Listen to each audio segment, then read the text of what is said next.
Disons du verset 12 au verset 18, on va faire une belle lecture que notre grand frère Paul nous a vraiment laissé. Chaque fois qu'on va dans les épîtres de Paul, je vous assure que la vision là me revient, la vision du frère me revient. Paul en train de retrousser ses chaînes pour écrire. C'est comme si j'étais en train de le voir lui aussi en train de faire ça. Que le Seigneur seulement soit glorifié. Philippiens 2, 12 à 18, s'il vous plaît. Quelqu'un peut lire?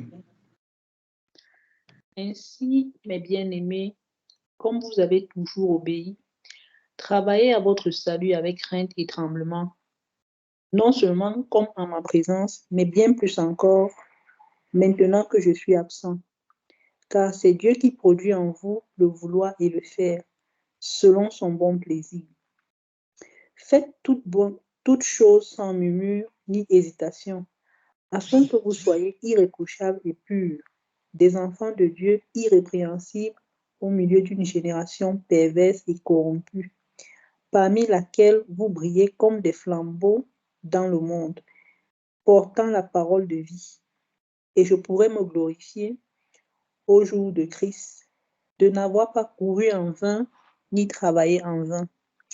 Et même si je sers de libation pour le sacrifice et pour le service de votre foi, je m'en réjouis et je me réjouis avec vous tous.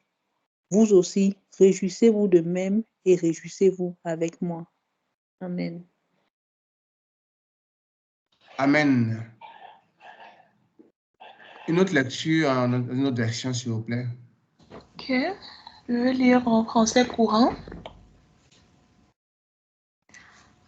Ainsi, mes chers amis, vous m'avez toujours obéi quand je me trouvais auprès de vous. Eh bien, faites-le encore plus maintenant que je suis absent.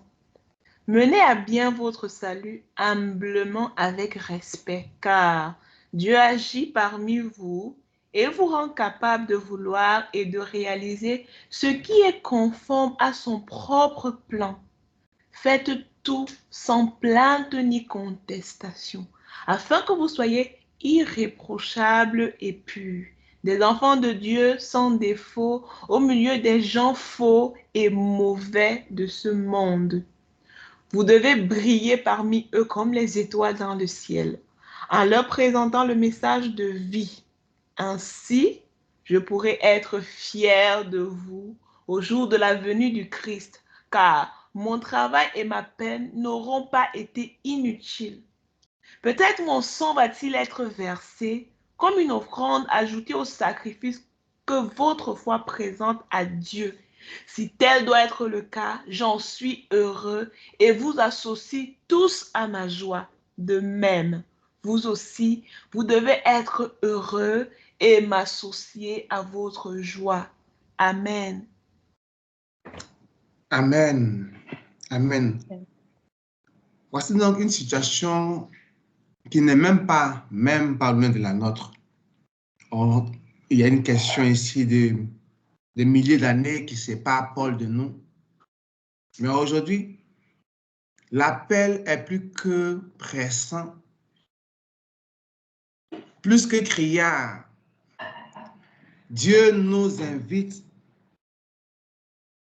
à continuer dans l'obéissance à sa parole, à continuer à vivre comme des modèles, à continuer à montrer et à démontrer au monde que c'est possible de vivre en se sanctifiant, que c'est possible de vivre en refusant les compromis, que c'est possible de vivre en marchant selon la parole de Dieu, que eux traitent de légende, qu'ils traitent de livre, mais pour nous, qui est la vie. La parole de Dieu pour nous est la vie. Elle est plus vivante que nous. Elle est plus puissante que nous.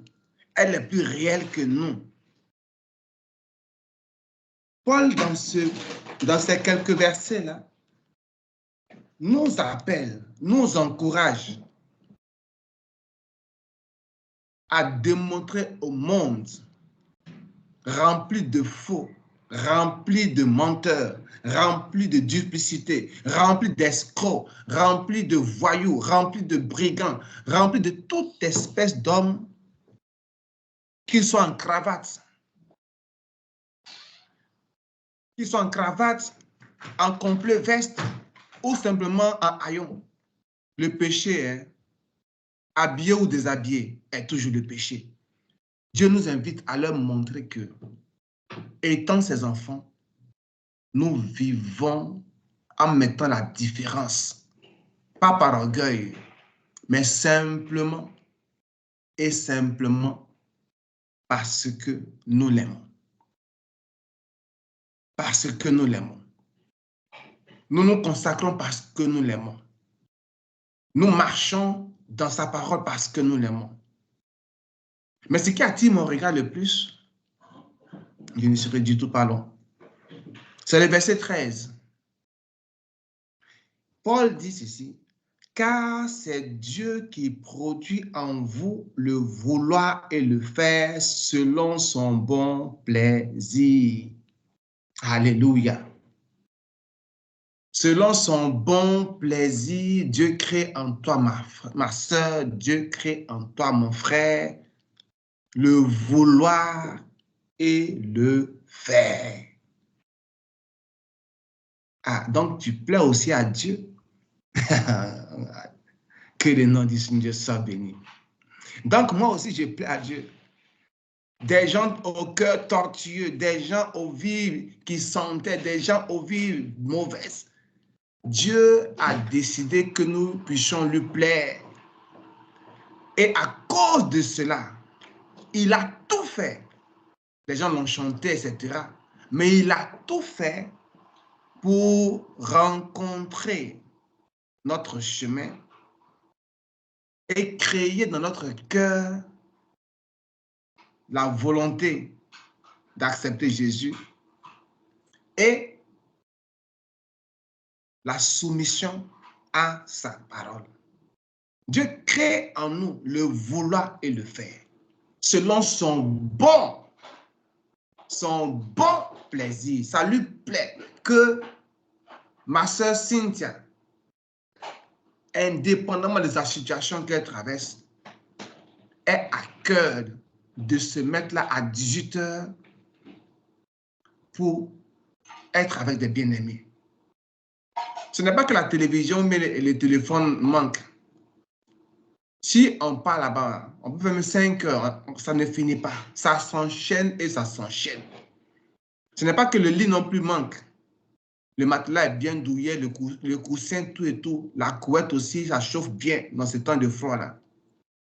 Ce n'est pas que la nourriture manque. Par la grâce de Dieu, il y a au moins un peu de pasta. Si ça chauffe, pasta bianco en avance.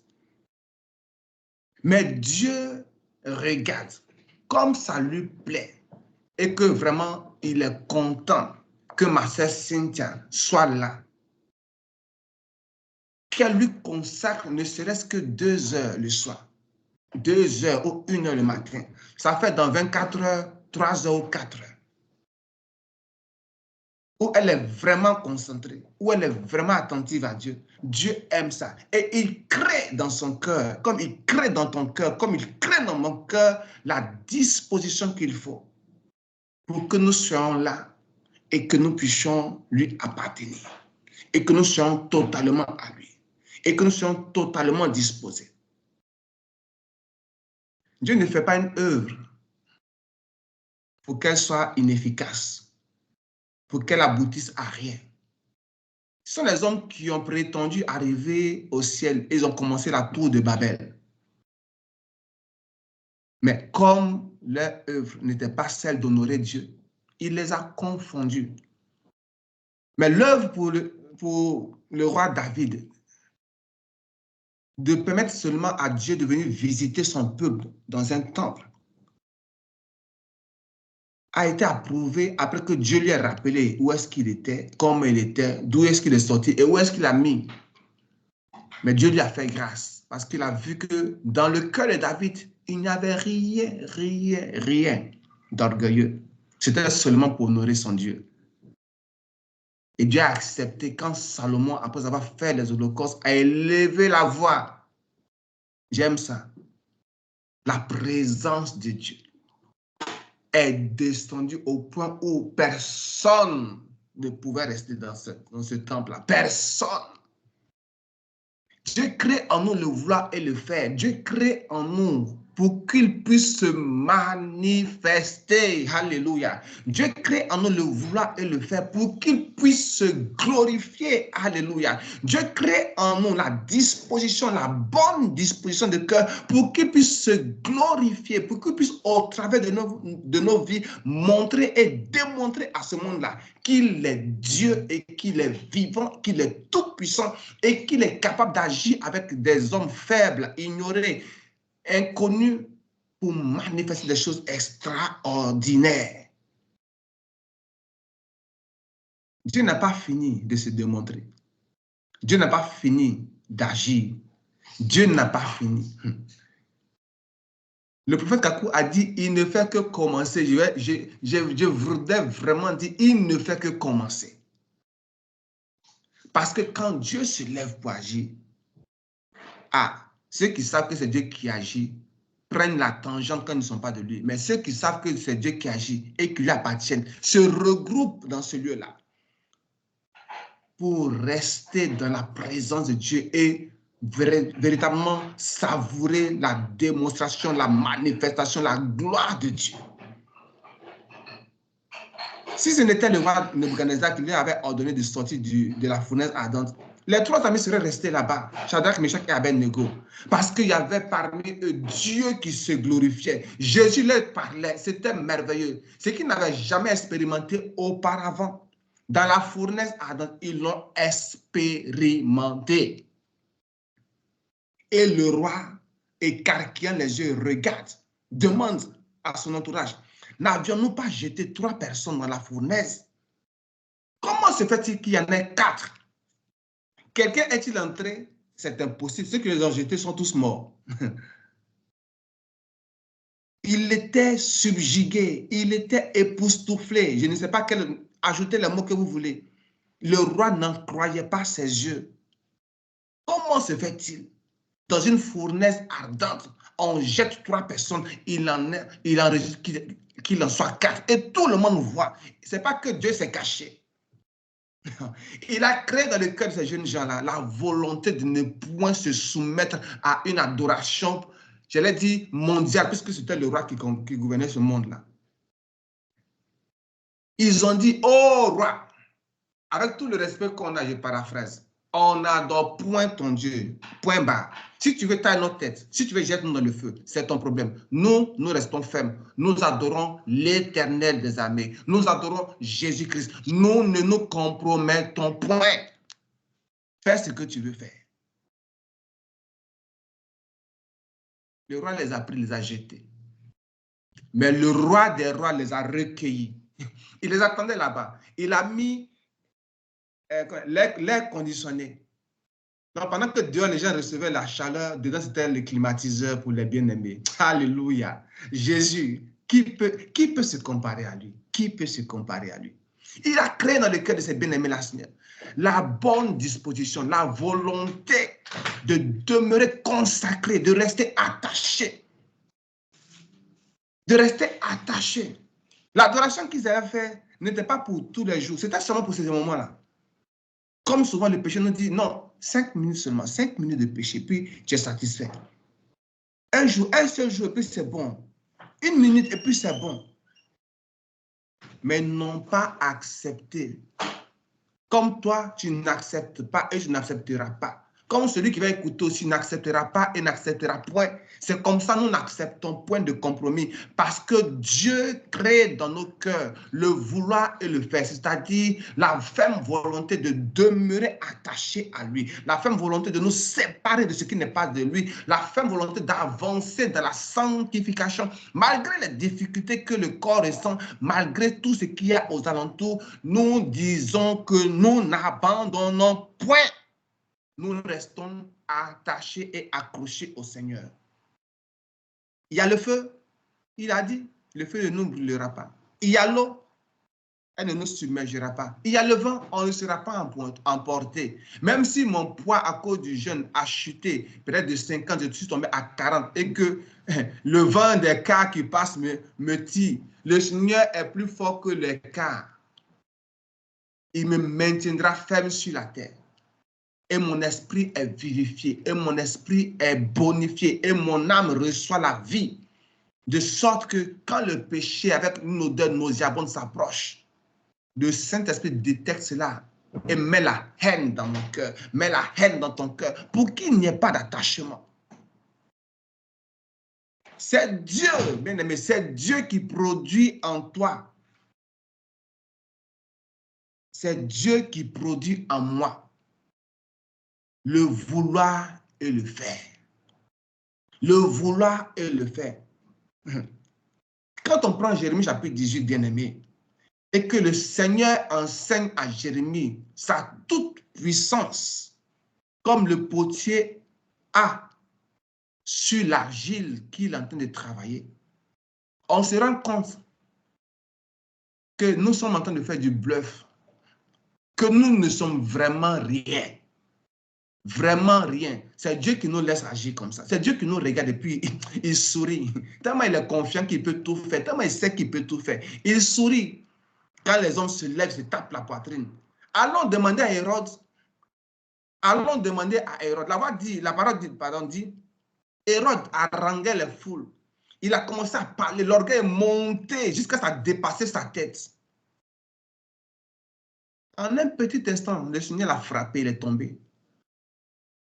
Au moins, pour le ramasser, pour l'enterrer. Non, non, non. Il est tombé, il a commencé en même temps à être rongé par les vers. Est-ce que les gens connaissent notre Dieu même? Est-ce que les gens savent même de qui on parle? Non, ils ne savent pas. Il me faut même bégayer quand je parle de ça comme ça. Parce que c'est une chose absurde pour les hommes de se lever et de parler mal de notre Dieu, de notre Père. Ils ne savent pas à qui ils ont affaire. C'est parce que Jésus est là et il intercède. Dieu ne désire pas la mort du méchant, c'est tout. Et quand il met dans notre cœur d'intercéder pour ces hommes qui ne le connaissent pas, de prier, c'est encore lui qui crée cela. Et il nous donne la force de tenir. Quand on nous insulte, de tenir. Souvent, c'est la personne pour laquelle tu pries là qui est la plus méchante envers toi. Mais Dieu continue à dire, tiens bon, ne relâche pas, ne regarde pas, avance, prie. Dieu met en toi le vouloir et le faire selon son bon plaisir. Selon son bon plaisir. Selon son bon plaisir.